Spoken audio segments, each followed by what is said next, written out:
Welcome to Mogobe Nuggets of Wisdom podcast. My name is Mompoloki Lerumo Mogobe. Our objective is to enthuse, inspire, energize, and empower entrepreneurs and entrepreneurs of all stripes here in BW and beyond. We do so by inviting these entrepreneurs and entrepreneurs into our makeshift studio. Sometimes we call them to the restaurant, sometimes we go to our studio, and we ask them to share their experiential knowledge, their experiences and their expertise, and we ask them as many questions as we can, aimed at empowering you also as a viewer.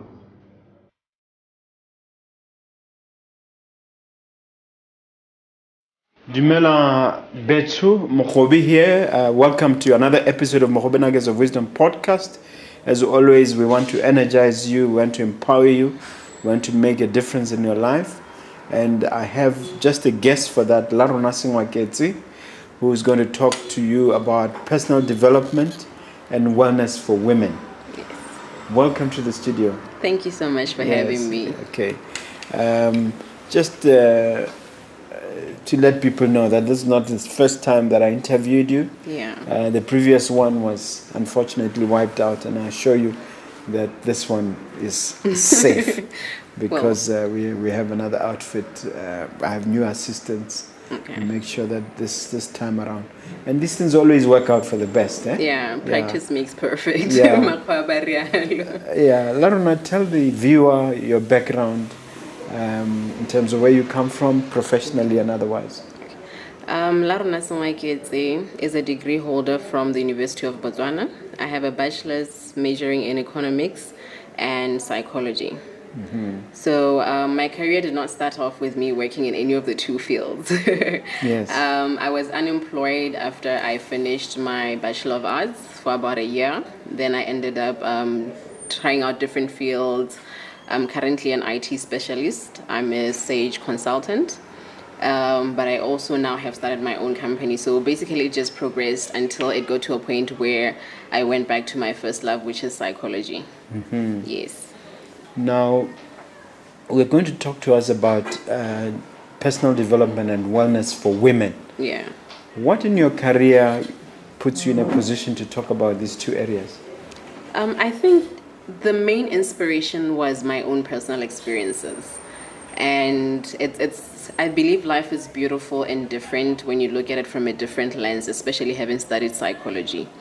And I used to get a lot of compliments that my approach to just life's ups and downs was very different compared to how other women carried it. And I realized that it was informed by the knowledge that I had, which others didn't have. Hence the desire to actually establish an organization where I share what I know and how I approach life with other women. Mm-hmm. Yeah. Women Rebirthed. Yeah. Tell us about this organization. Women Rebirthed is a formal sisterhood. It's a formal sisterhood. Mm-hmm. I've formalized having a sisterhood. It's basically a community of women who are in pursuit of transforming their lives. Women who want to live intentionally, women who want to pursue purpose. Yeah. So we just come together and we help each other along our own individual journeys. Is it a company or is just what is it, a society or what? It's a registered company, officially established in 2020. Okay, yes. Of which you are a managing director. Yes. Okay, and in terms of its current work, what are you preoccupied with at the moment? We are actually looking forward to the beginning of 2023. As we continue with our conversation, you'll realize that one of our main events is our Vision Board branch, which starts beginning of the year. It's an annual event that started in 2021, and basically it's where we give women permission to dream and to dream big, which is one of the aspects that we are going to talk about in our conversation about personal development. Yes. So we are planning that while we are also working around closing of the year with just a few minor events to keep in touch with the community. Mm-hmm. Yes. Let's discuss the personal development. Let's start with the definition. How would you define it? My definition of personal development is centered around intentional living. Mm-hmm. I believe that in its simplest form, living intentionally is just asking yourself every day, what am I doing? why am I doing it, and how am I doing it? Am I happy with how I'm doing it? Are there things I'd love to improve? And everything else kind of escalates from that in terms of just you introspecting and saying, how am I doing things? Am I happy with how I'm doing them? And what can I do to improve? The word you gave me when we were prepping was self-interrogation. Yes. I mean, I imagine an interrogation either by the police or maybe a cross-examination by a lawyer in a court. Yeah. How do you mean it in this context? In this context, I mean brutal honesty with self. One of the things that we sometimes use as a coping mechanism is creating ideas that we hang on to and we survive with. Mm-hmm. But when you're being interrogated, the goal at the end of the day is to get the honest, brutal truth. And you need to do that so that you can be able to identify your strengths, your weaknesses, and points and areas where you need to grow. So you literally have to even address things that make you cry and crawl up in your bed sheets at night. So you're interrogating yourself, like, who's Larona? Where's Larona's life? Is Larona happy? And you take accountability, even in areas where it feels like, you want to shift blame, because sometimes it's easier to do that. So when you're self-interrogating, you're just facing your honest truth. You're setting aside any excuses that can be put in place, and you're taking responsibility and accountability, especially for areas where you are dissatisfied with self. Mm-hmm. Yeah. Is there any bit of your personal experience in that? And to what extent can your personal story help us there understand what you mean? For me, it started when I became a mother in 2017. I had this new human being that I had to guide and lead. And I always say children are like a blank canvas, and they become what you put into them. So I really had to ask myself, what am I putting into this child? What do I want to put into this child? That's when I had to say, but for me to put anything, it has to come from self. So what is Larona as an entity, as a human being? Who is Larona? Where am I failing? Where do I need to do better? Where do I need to learn and grow so that I can feed into this child something that I can be proud to say, but this is an art of work or a painting that I have painted with my own brush strokes, and I'm proud of it.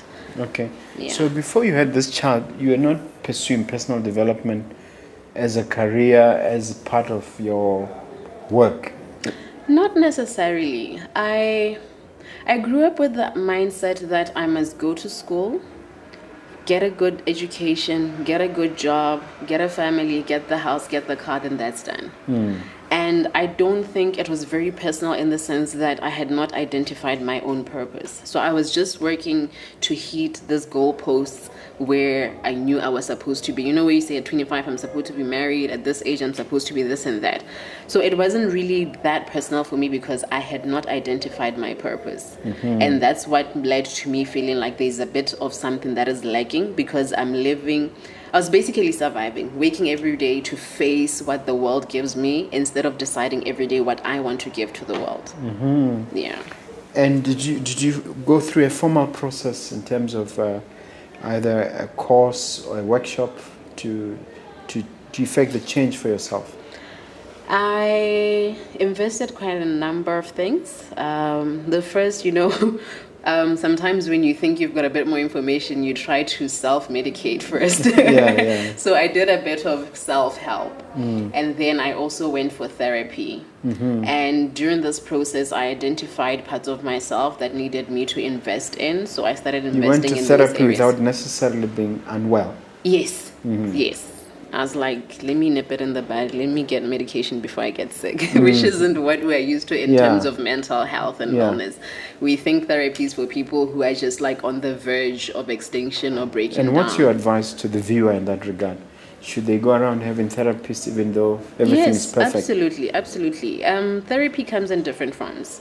Sometimes you go because you're failing to cope with what life has dished out to you and you're just on the brink of breaking, which is what is common. But sometimes you also need to grow yourself. You need an objective voice that does not have any benefit from your life personally directly. There's different types of therapy where you can even get life coaching, career guidance. It just helps you to show up as your best self by helping you identify areas in yourself that need growth and improvement, and helping you also accept some things about yourself that you cannot change. All right. When did it change from self-medication to a career as in something you do for others? Yes. It transitioned when I started, like I mentioned earlier, I started getting messages from people. You're such an amazing woman. I love how you're living your life. You're such a positive-minded person. You make motherhood look so easy. You know, your life is so easy and simple. And I'm struggling. I can't do this. I can't do that. That's when I realized that from the outside, because my life is so romanticized, people think it's easy breezy. But there's effort that goes into me living a simple and easy breezy life. And others aspire to live that life, but they don't know how to get there. I know how. It might not necessarily be the same steps that someone else needs, but it might be that aha moment that changes the trajectory of somebody else's life. So instead of it just being personal conversation where I give you advice, let me find strategies that I can implement which are systematic, which can help more than one person to transform their lives. Yeah. So you incorporated the company? Yes. How has it been since? It's not been easy. It wasn't a walk in the park like I had anticipated, you know. It requires a lot of administration because that's when you have to sit down and think, I can't necessarily take it like my personal life where, you know, I do as I please every day. There has to be certain steps that I follow, which is a lot of admin work. So that was new for me. But what I've enjoyed is that it has given me a greater audience and it has allowed me to help others in their lives, even in areas that, because when you bring in the professional aspect, then there's also the issue of confidentiality. There's the issue of trust. People feel they can be more open with you because they know you're not going to chat about it with somebody else. And like we said, self-interrogation, you need to be really open with self. And it happens in an environment where you feel, you know what, I trust this person. And then also I get to give other people ideas where they were not thinking, this is where I can take my life, this is what I can do with my life. You just open up possibilities to people. Like, your life is a blank canvas. You are the architect. What do you want to create with yourself? What legacy do you want to leave behind? You literally can do it if you think it and believe it. Wow, that's very, very empowering and encouraging. Thank you. You speak of identifying core values. Yes. And finding out what really drives one. Yes. How do you go about doing this and why is it important? It comes off as a result of the introspection because then you get to identify the things in your life that already matter to you, the things in your life that are already a priority to you. And once you have established your values, it's easy for you to have a vision. And when you have a vision, it becomes easier to set goals. And these goals, you can create plans for them. So now, what you want for yourself is not like something you dream of at night and you wake up, you're like, oh, it was so sweet imagining that. It's actually something that's attainable because you're able to put it out and say, I can do this, step by step. Big chunks become small sizes that can be attainable. So it's very important to have values and to know what you're trying to achieve. Yeah. And the objective is to have self-acceptance without judgment. Is such a thing possible? It takes work. I'm not going to lie. It takes work. Even me, who has been doing this for years, I'm still on that journey.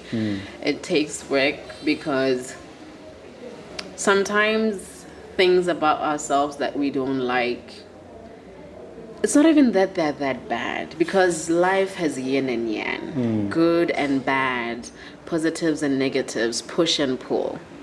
But when you have negative self-talk, the things about you that are your weaknesses, they overwhelm you. You know, they take over your life. And sometimes you end up feeling like, you know what, I can't do this, I can't do that.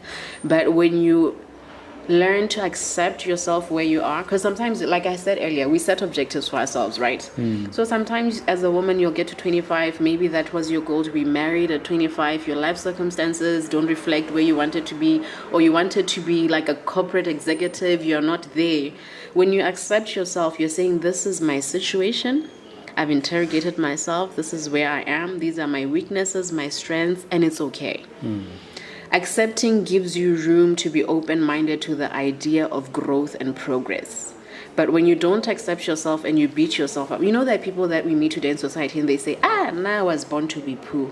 Now what happened? Which is a terrible thing to say. Which is a terrible, because they haven't accepted where they are. It's almost sinful to say that. Yeah, they haven't accepted where they are and they don't see a possibility beyond that. They see it as a trait, as an attribute of themselves that is stuck with them. You know, so when you accept who you are, where you are, you're just able to be objective in the matter and say, this is what's happening, you know, what can I do about it? How can I grow from here? Now, how do you then create a safe space for yourself? When you've accepted yourself and you know where you are and you know where you need to go, it's easier to handle things that disappoint you. It's easier to handle things that hurt you because you know it's a moment in your life's journey. It is not a definition of who you are. And it is not the end of who or what you can be. Okay. Yeah. And you're talking about compassion. Be compassionate to oneself. Yeah. I've read somewhere that you cannot be compassionate to other people if you're not compassionate to yourself. Yeah. Can you unbundle that for us? It's somewhat true, but I believe that we can also perform compassion.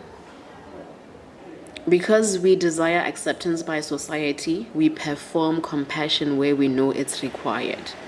This is why sometimes you find squabbles. Somebody says, no, but this person said they were sorry for me, and then you find out they were gossiping and laughing behind your back. Because in honesty themselves, they don't know how to practice compassion, so they perform it where it is required. So when you learn to do it for yourself, you're learning empathy. You're learning to give yourself grace. And when you know and have these qualities, you can extend them to others genuinely without performing them. So it's very true that you can't practice self-compassion for others when you don't have it for yourself, but we can perform it for others when we don't practice it genuinely for ourselves. Yeah. Yeah. So let's practicalize it. A young man came to me the other day saying, my girlfriend was cheating on me and we've split and she still wants us to carry on with the relationship. I've told her to go and my life is a mess. I've lost my job. I'm not able to make ends meet. Yeah. I'm actually on the verge of being thrown out of where I stay. What advice would you give someone in that state? And suppose they can afford your services, what would you do to them? In that instance, the very first thing would just be to allow them to vent. It's a necessary process because they're losing a lot of things and they need to grieve the loss of those things. And no one can rise from a situation when they're still broken down and grieving. So the process of grieving is where they learn to accept what has happened to them, to accept their current circumstances, self-acceptance as we spoke of. And we provide an environment where basically therapy is conversation that probes and nudges in directions that allow you to grieve, to go through the feelings and the emotions, because you need to make space for emotions. That's why we sometimes have instances where we say someone was choked up with emotion and they ended up doing something that they regretted. So we create an environment for that. And once you have created space for your emotions and you feel them and you let them be, then you're able to think clearly. Because the thing with personal development is I don't come into your life and prescribe a medication for you. Yeah, there's no magic pill. There's no magic pill, basically, yes, thank you. I'm basically there creating a space that allows you to be the magic for yourself. So if you're broken, if you're hurting, if you're down, then I create the space for you to process that. Thereafter, there are resources that sometimes we avail. You know, you're losing your job. what's out there on the market that you can actually access. And sometimes it even means you going for something that you thought was beneath you, looking at your circumstances so you can be able to pay your bills. But basically, I don't transform your life. You transform your life with my help. I just create a space where you're able to see that as a possibility. What do you do then once the young man has finished grieving Yeah. and crying or whatever, venting? Yeah. What's the next step? That's a question they need to answer. That's a question they need to answer. Do you provide any tools? We do. We do. In some instances, you'll find that someone is struggling immensely to deal with what they're going through. This is where you offer access to psychologists, because sometimes you might find that the factors are more than just emotional. There might be mental health issues behind it. There might be depression. They might need medication, which only a psychologist or a psychiatrist can prescribe. And sometimes you'll find that they don't have a job. They don't know where to start looking. Even just availing resources where they can be able to start looking and seeing what their options are. Like I said, when you feel like you're doomed, you don't see a way out of it. And my job is to help you see the light at the end of the tunnel. Then you get to choose if you want to walk towards that light. Yeah. All right. So tell us about your typical workshops or training activities to help people in this situation. Yeah. Our events are fun. I like to say they're fun because I've realized that there's a lot of stigma around mental health and these challenges. And when you create a formal event or a formal environment, sometimes people hold back, they become reserved. So what we do is, like I said, it's a sisterhood. We create a fun social event. Sisterhood, eh? Yes. So already you see when you think about it, you're like, oh, these are my sisters, they're my girls, We're going to have fun. We'll host a brunch. We'll host a dinner. We'll host a picnic. We'll set up a theme. You come dressed. You come feeling good, looking good. And then when the conversation starts, it's a typical conversation you'd have in a group therapy session. But you're having fun while you're at it. You feel comfortable. You feel safe because these are your sisters. They're your girls. They are women that you're just in community with. It doesn't feel forced. And also, it doesn't require you to overthink in the moment, because sometimes we overthink and we overlook the truth that is in front of us. Our lives are not as complicated as we think they are. Most of the things are right in front of us. But because you are asked, so what are you struggling with? You start overthinking. But when we're just sitting as sisters sharing, what are you struggling with? It's easy to say it off the top of your head, like you're just talking to your actual sisters. So that's basically how we curate our events. And what activities specifically are you engaged in that make it fun? I'll give a typical example of a vision board branch. It's basically just a vision board branch. We sit down, you plan for the year. What's your vision for the year? What do you want to do? And instead of coming up with this manila and pasting nice pictures, you also have to come up with goals and how you plan to achieve these goals. And the food will be great. The entertainment will be great. Sometimes we even incorporate a bit of journaling. We'll use positive affirmations. Sometimes we'll do mantras. I'm also a certified yoga instructor, so sometimes we'll even do a bit of yoga. So I throw in just different elements that make it seem like an everyday social event. But the questions we use to probe, they are more than just like your social typical event questions. The approaches we use, we will have researched. Kinda, but not really. Yeah. I just read vastly. Something. Yeah. I just read vastly, and then because my events are curated, I just prepare per event. But the concepts are usually the same, because when you're addressing mental health factors, there's some key denominators that you identify. But I curate each event. There's a different aspect we're addressing with each event, so I prepare extensively for each event. Okay. Yeah. Does the environment matter? In other words, do you take them out of their usual environment? Yes, it does. Tell us about that. It does. We always look for nature. That's why I enjoy picnics. That's why I also teach yoga outdoors, because nature helps us reconnect with self. It helps us reconnect with God. I'm Christian. It really helps us reconnect. It's also calming. to be outdoors where it's open, fresh air, lush green lawns, fresh flowers. It's relaxing, it's calming, it makes you forget about your everyday problems. And even in instances where we're not outdoors, we'll have like dinner, and I'll pick like a very beautiful, luxurious venue. And you also feel like, wow, it's just relaxing, it's beautiful, it's an exceptional experience that takes you out of the hustle and bustle of everyday life. Wow. Yeah. Tell us the social media component of your activities. Are you able to share some of that? In terms of what we do on social media, we do have several platforms that we're active on. Our social media handle everywhere is Woman Rebirthed. LinkedIn, Twitter, Instagram, TikTok, Facebook. So these are open platforms where we'll pick a theme for the week, we'll post, we'll engage with our followers. And then we also have a private community on Facebook, Woman Rebirth Community. This is where it's like a social space, but women feel it's private, there's confidentiality. They can discuss a bit in depth things that they don't want to share on our public pages, but feel comfortable sharing with a group of other women. Yes. Women Rebirthed, are men specifically excluded? And why does it sound as if they are? Men are not excluded for the vision board branch only. Only. The rest of the events are for women. The reason being?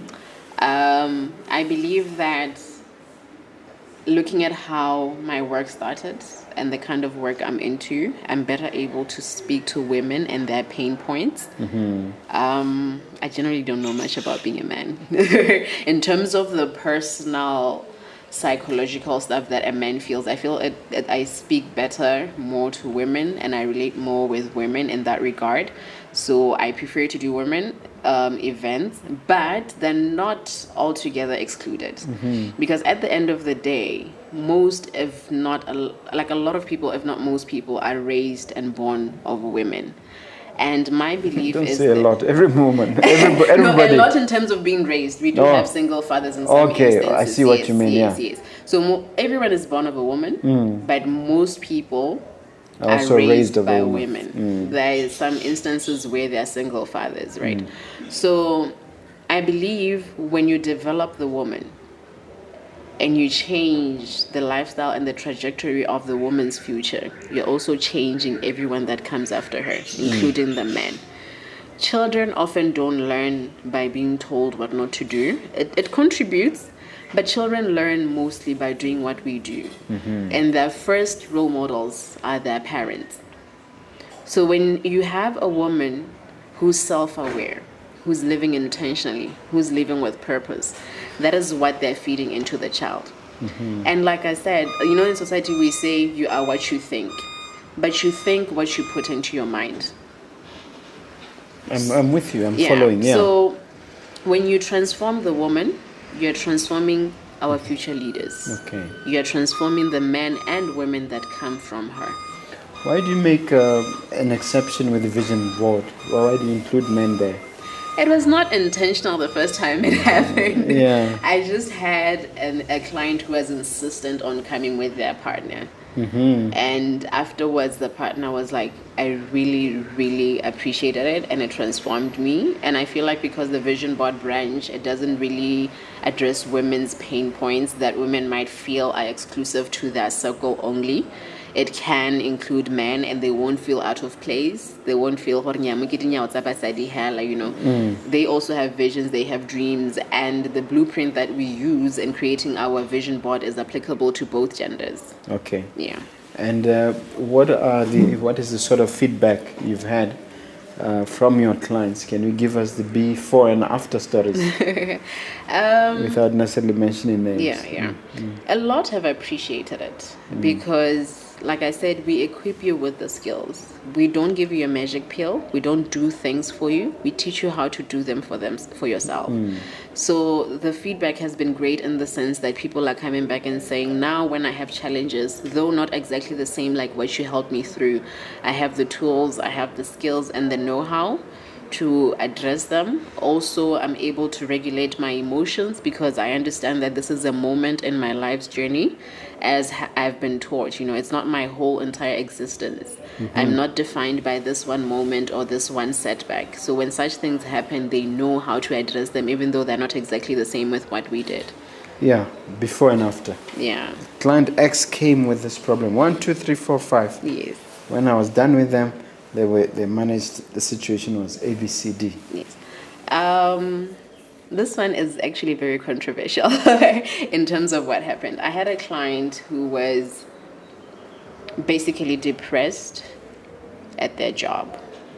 They were not getting the satisfaction they desired. They were excelling, they were doing everything they thought they were doing, but it was not giving what they wanted it to give. And I say controversial because I'm not saying everyone should do what they did. They called me one day and they're like, I quit my job last week and it's the best thing I've ever done in my life. I don't know if it was an issue of them being misplaced in terms of organization or life's journey, but what they've come up to do now is they've identified a new life's plan. They've sat down, they're like, I quit my job, I was in IT, I'm now studying psychology, which has always been my life's passion. Things are not as rosy as I thought they would be, but I'm fulfilled. I'm off my depression medication. I'm just happier and more fulfilled in life. That's why I'm saying it's a bit controversial. I'm not saying people should quit their jobs, but basically it's a huge pivot in their life from leaving a job in IT. That came from one session? No, several sessions. They have been a client for several times. Yes. Because you peeled off the scales of their eyes. Yes. In regard to the objectives that he had for his future. Yes. Is that what happened? Basically. And when we talked about identifying your core values, then we realized that they're just misaligned with what they want to do in life. And if you look at Abraham Maslow's hierarchy of needs, the ultimate goal is self-actualization. And a big part of self-actualization is living in purpose. So we can get a job, we can pay our bills, but it will satisfy us while we're still meeting our need for shelter, our need for security. But as we keep moving up the ladder, there's a need for self-actualization. And this individual realized that they were misaligned. So ultimately, they were never going to meet this need. Now, improving self-talk. Yes. What is self-talk? Your thoughts, or actually what comes out of your mouth? The conversation you have with yourself internally. Internally. So your thoughts? Yeah. So, basically, there are moments where you catch yourself having a conversation with self. And sometimes there are people who have negative self-talk. I wouldn't say there are people. I'm saying we all have it at times. The difference is how we handle it, You'll find that for other people, it can be debilitating. I can't do this. I'm a failure. Like we mentioned earlier, that some people have just given up in life because they feel they can't attain anything. They're failures. This is what is meant for them. And they'll even tell you, oh, no, this comes in my family. We have been suffering like this. And I'm meant to suffer. I think it's generational. They think it's generational. So improving self-talk is to identify the conversation you're having with yourself and to start working towards changing it. It's not an easy thing because we've been conditioned over years. But when you want to transform your life, you change the circle that you hang around in. You choose the TV programs that you watch. You choose the kind of books that you read. You basically are choosing what you feed into your brain, therefore reconditioning what your brain thinks and changing the conversation. Things like positive affirmations, mantras, telling yourself, I'm powerful. Is a mantra enough to change your thought pattern? On its own, no. But it's significant. It's significant because I've had conversations around the fact that the brain cannot tell when you're telling yourself a lie and when you're telling yourself the truth. So by repeating this mantra... There's a guy called John Ashraf who teaches that whatever you tell yourself, whatever thoughts you have, there are, as it were, soldiers out there in the universe, and yourself included, who will align everything. They're almost like they say, your wish is my command. If you wish terrible things for yourself, that's their command. If you wish positive things for yourself, that's their command. Yeah. So no, I mean, it really beat it into my brain that Yeah. it's situations that your wish is my command to your system, to your whole physiology and biology and thought process. Yeah. I don't know whether you want to add to that. I actually have a friend who calls me one problem, 7 solutions. Uh-huh. She says I've reconditioned my mind to look at problems as opportunities. And that took a lot of work. It took a lot of work. Every morning, me driving to work, I'll tell myself, I'm powerful, I'm capable, I can produce results. When I was someone who gets tardy, I'd tell myself, I actually used to be late for almost everything, and I told myself, I get there on time. I deliver on time.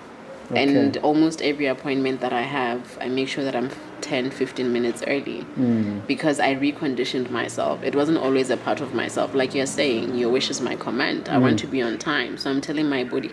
And the thing is, with positive affirmations, you don't say, I want to be on time. You say, I am on time. How many times you have to repeat that? As many times as it takes. When you're in the shower? When you're in the shower, when you're eating, when you're driving, just as many times as it takes, because what we're doing is we're rewiring the brain. And it took you telling yourself, I can't, for this neural pathway to be created. So now you are telling it, I can. So we're rewriting over this, I can't. Is this the law of attraction as explained in the movie The Secret? In a sense, yes. Have you seen the movie? I've read a bit of the book. Yes, I've read a bit of the book. I'm still going through it. Yeah, because it was made into a movie as well. Yes. Because I thought you'd elaborate a little bit to understand why really this secret is not so much a secret. The law of attraction works. Yeah, you know. It really does, because what you think, like we said, determines what you do. It determines the energy you put out into the world. When you, like I said, one problem, 7 solutions. That means when there's a challenge, I attract things that will help me resolve this challenge because I think of ways to resolve this challenge. And I pursue solutions to this challenge. But if I walk into a room and I see a challenge and I see doom and failure and everything is done, I don't see opportunities. I don't pursue opportunities. And even if they're sitting right in front of me, sometimes they don't come to me because I don't see them as solutions. It's like someone you tell, my car broke down. You need to get the tire fixed. And they're like, but I can't leave where I am. And you're like, okay, I'll give you a ride, but I want to know how to get back from where I'm going. Okay, fine, I'll give you money for a cab. But what if this, what if that? You see, they're already seeing it as an impossible task. So they're attracting what? The negative because they don't see a way out of it. What is the proper way to think about it? Is to change your conversation. To say what instead? To say, this is the challenge. What can I do next? And if what you can do next poses a challenge, how can I resolve this challenge? Because in the grand scheme of things, there's always the big picture, but it's made of small pixels. When you put them together, they make the big picture. Yeah. But how do you get the big pixels? You create this one, you create that one, you create that one. So sometimes you have a big problem, but you have small solutions, and these small solutions also require smaller solutions. So when you learn to build and you don't see the challenge to your solution as the end of it all, you're able to resolve the ultimate challenge. Or to attain the goal, because sometimes we just want to attain certain goals. Okay. Yeah. All right. So, the self-talk one is very, very important. What have you noticed about our speaking patterns as Botswana that tends to sabotage us? There's a lot of self-sabotage speech. Yeah. Can you perhaps give a couple of examples? There's a thing that we say, where we feel like certain people are deserving of certain things and we don't see it as possible for ourselves. That on its own hinders you from imagining a life for yourself that is greater than where you are. And then there's a high level of, what's the word I'm looking for? We're so dependent on what we're being given because we are used to being given. The dependency syndrome. There's a dependency syndrome. where handouts, and we become entitled. That's the word I was looking for. Yeah. There's a high level of entitlement because we are dependent on being given, so we feel entitled to having someone else be the solution to our problems. I face this a lot when I do budgeting for beginners with some of my clients, because that's also an aspect I touch on. It's okay to dream, but you also need to have financial aspects in place. And you tell someone, okay, let's have a look at your budget. Let's have a look at how you've been spending your money. Bring me your 3 months back statements. Let's analyze where your money is actually going. And the person tells you, okay, fine, I've identified these. You want me to get more money, but now my job doesn't pay me enough. And then you ask them, what are you doing on weekends? Nothing. I'm just hanging out. I'm having fun. I'm doing this, which is necessary. Rest is necessary. Okay, how about we go set up a store and you sell hot dogs? I can't sell hot dogs.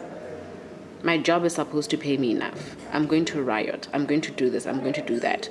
Necessary channels, but sometimes you can just go the extra mile. But because we're entitled, we feel that somebody must give us enough for us to be able to do everything that we want. We just, like, that is very rampant in Botswana. My job is not paying me enough. I'm dissatisfied. I won't even produce results. But to you and I, yeah. the solution is very obvious. Yeah. But to the viewer there, what is the actual solution if your job is not paying you enough? Find other sources of income. Yes. Create multiple streams. Yeah. Me starting this organization was one of those things. I have another company that sells organic skincare products. I've sold secondhand clothes. I've sold food at food stalls. I was creating multiple streams of incomes until I got to the one where I said, this is where I want to focus most of my efforts and my intention, my efforts, basically. But you create multiple streams of income. Where does this mentality of saying, no, I can't be seen doing that, where does that come from? But this is beneath me. Have you seen some of that? I have. I have. And I will say this comes mostly when we care more about what people think of us than we care about our own dreams and goals. Because this all comes from what will society think of me. But the act of selling magunya in and of itself, there's absolutely nothing wrong with it. But because I'm of a certain social status, and not knowing that they will cheer you on. Yeah. Sometimes or you're driving a car you you can't afford, and you're like, I can't downsize, and yet they will cheer for you to say, this is one. True. I will certainly cheer for you and Yeah. say, this is a person trying to get into the right size shoe for them. Yeah, and sometimes the question I always ask, the very first question is, who? How about or a man specifically? Because there's never really one individual that we can identify. Because they don't even think of you. Whose opinion matters that much to us. Exactly. Like they're moving with their lives. And after they think this of you, then what? What changes in your life? How do you lose value as an individual? And you think of it as a muscle. I like the way you describe it. The same way you go to the gym, you say the muscle takes time to build. Yeah. Can you help us understand that? One of the key components of growth as we're transitioning from just being children to adults is conditioning. It's a process where you learn how to do something by repeating it. You know, Pavlov had an experiment. He's one psychologist where those dogs. Yes, with those dogs. Yes. So basically, he taught well, explain to the viewer. They probably don't know.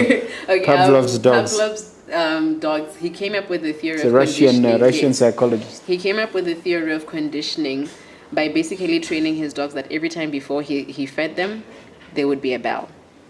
So he would feed them every day at the same time and ring that bell at the exact same time before feeding them.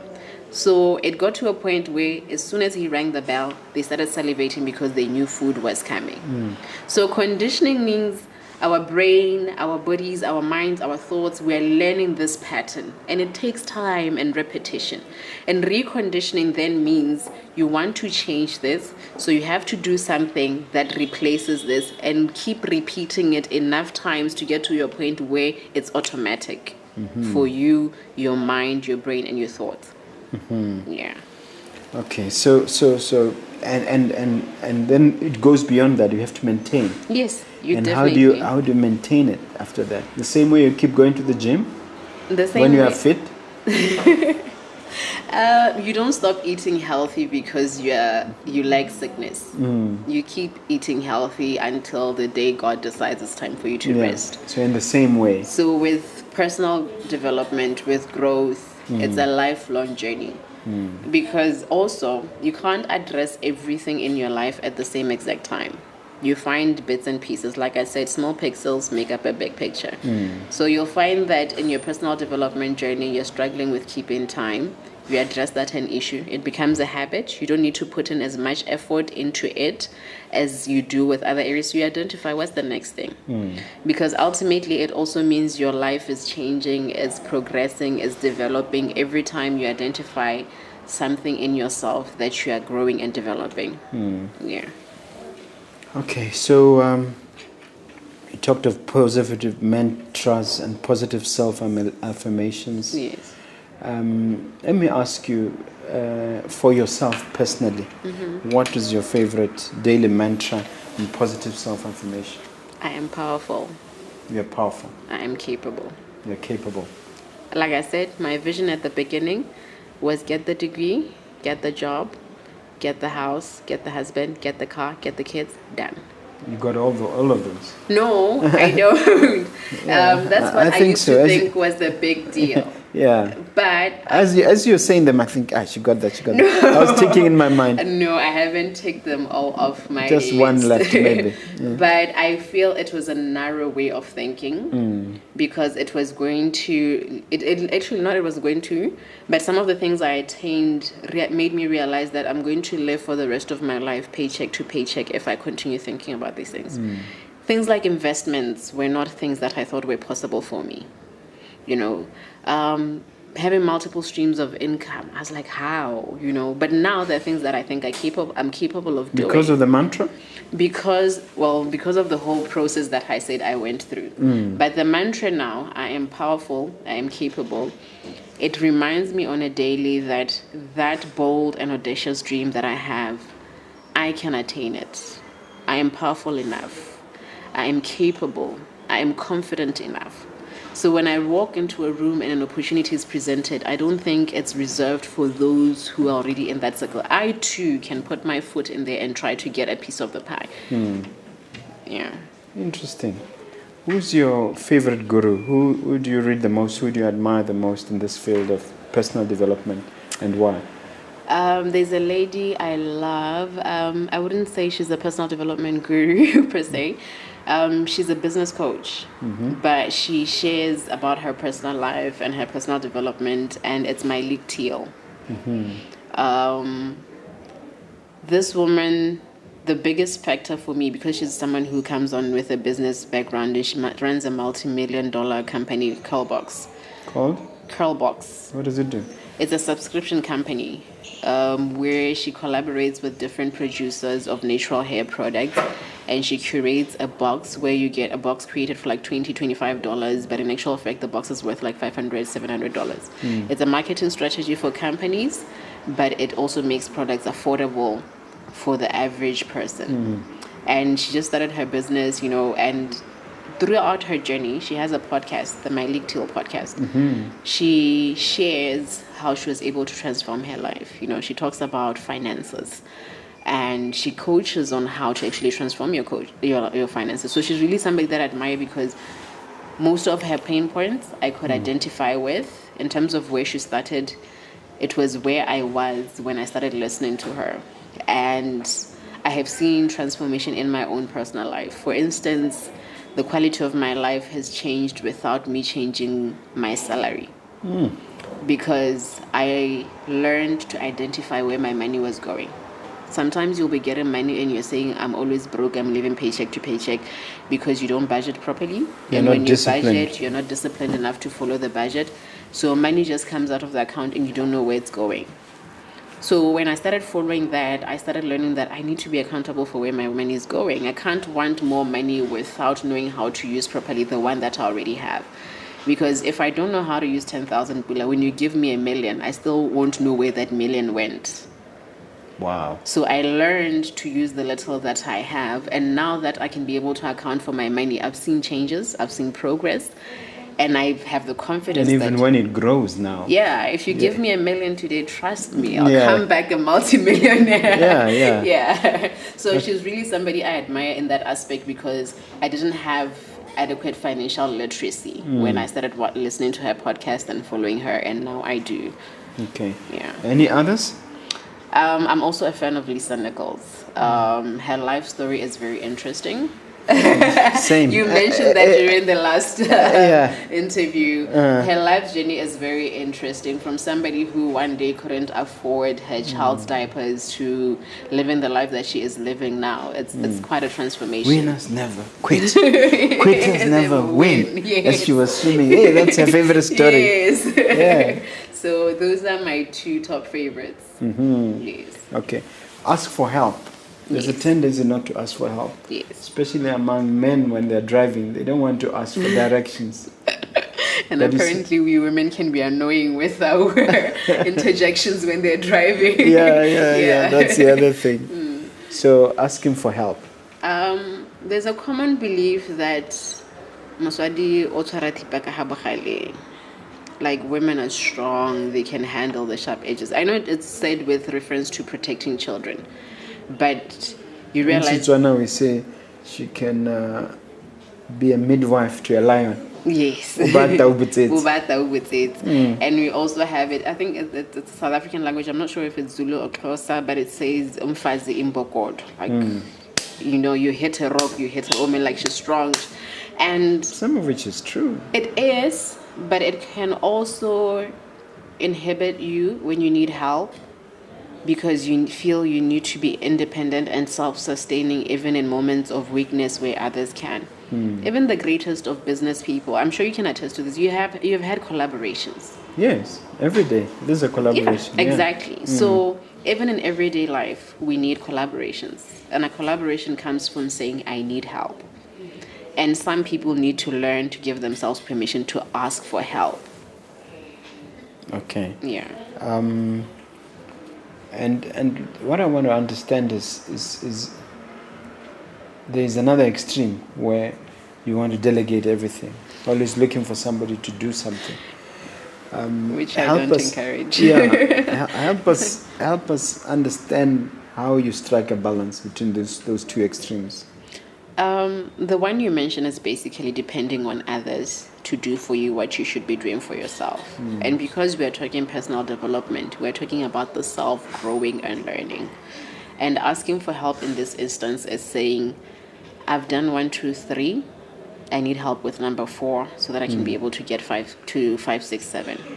It's very different from someone who says, I need to do 1, do it for me. I need to do 2, do it for me. I need to do 3, do it for me.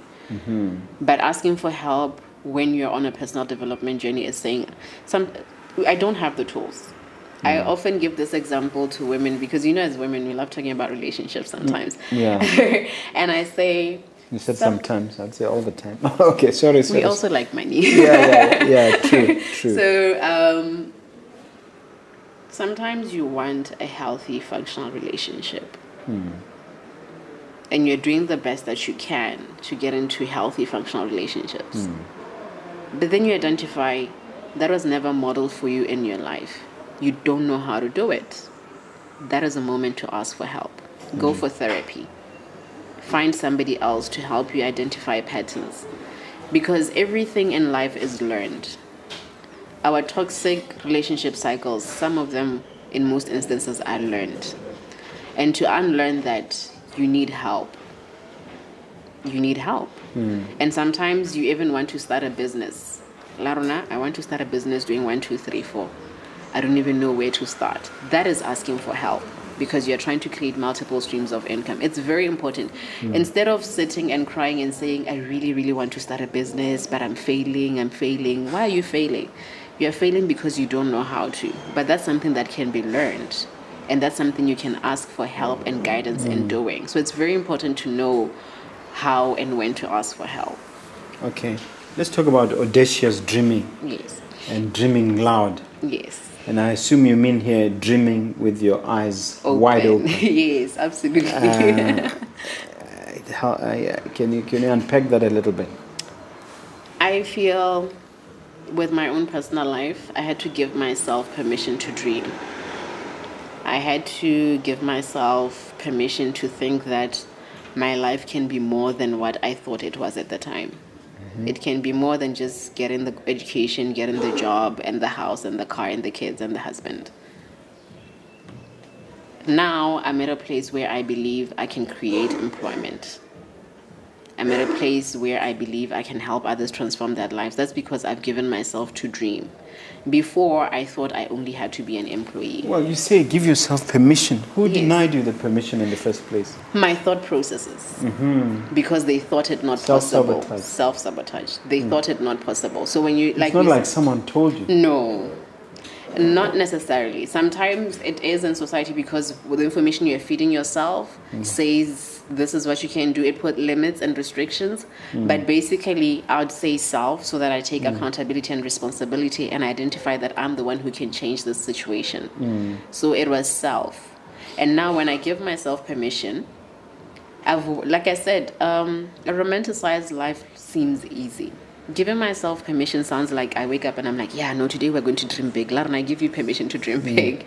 But it encompasses all of that, the interrogation, the values, learning to accept myself. All of that builds to a point where I'm like, okay, I can actually do this. And by giving myself permission, I'm saying it's also a challenge to self. Now that I've got permission to dream big, what am I doing about it? Yeah. It's very, very interesting, eh? Thank you. And it goes back down to the vision board. Yes. And you say it should be done annually. Why should the vision board be dealt with on an annual basis? The big picture should be done at the beginning of each year and then just reviewed throughout the process because Are you talking about those New Year resolutions? Which are a more advanced version of a New Year resolution because like I said, our vision board planning involves setting goals and coming up with a plan. And because it's annual, it means at the end of the year, you have to evaluate. If you want to do it every 6 months, as frequently as is necessary for every 3-6 months, you have to evaluate. But if you paint a big picture at the beginning of the year, then when you evaluate at the end of the year, you identify where there have been pointers of growth, where the challenges are, what can be improved. Sometimes you don't even achieve everything that you set out on your board. But you didn't get the full picture, but you got the pieces that you need to make the picture complete. Yes. So when you sit down at the end of the year and you evaluate, you identify this. Then when you start the new year, you say, this big picture was not accomplished, but these are the pieces I applied. So I was at level 1 when we started 2020. Now it's 2021, I'm at level 2. Now it's 2023, I'm at level 3. And 4, 5, because we have like 4, 5, 10 Can year actually plans. achieve more than 3 levels in 1 year. Yeah, you can. You Or can. you can 10x.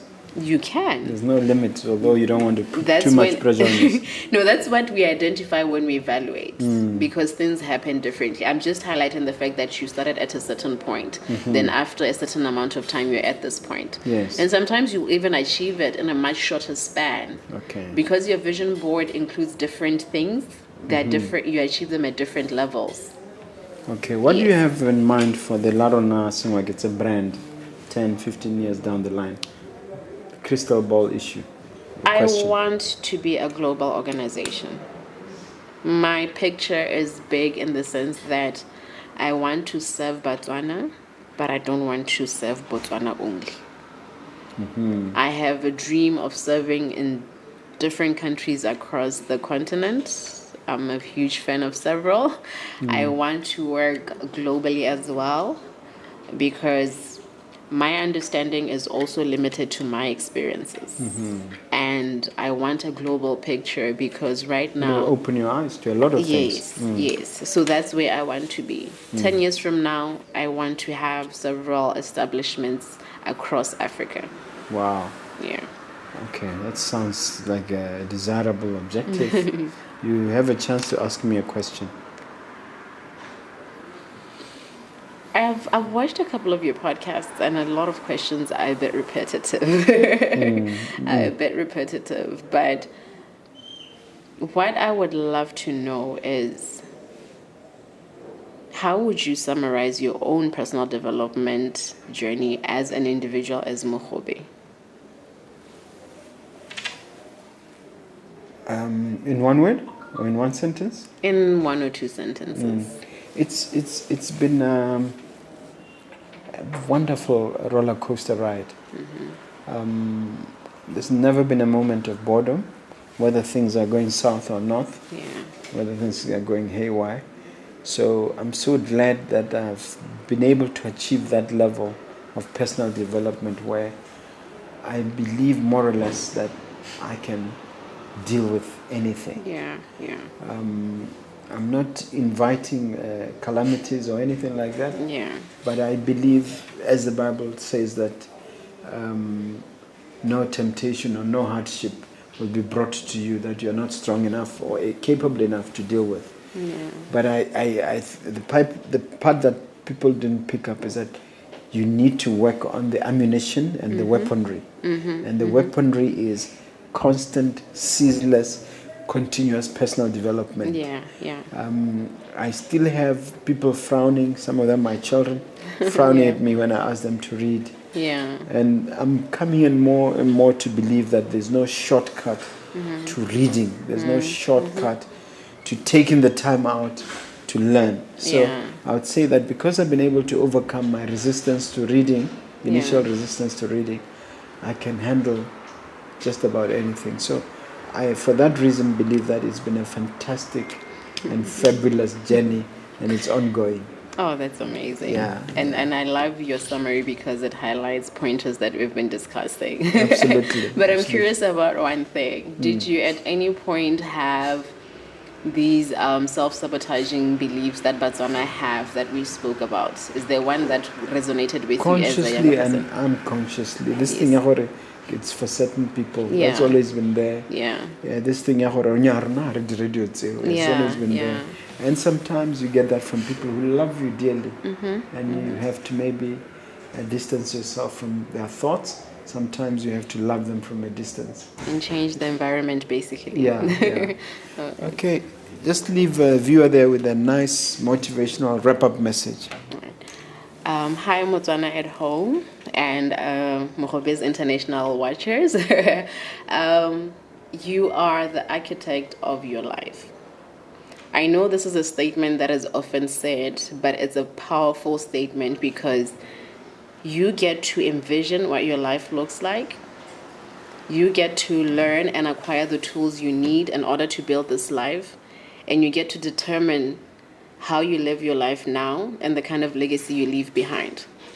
There might be challenges, there might be stumbling blocks. Those happen for everyone and they're part of life. And you can still achieve greatness with those present.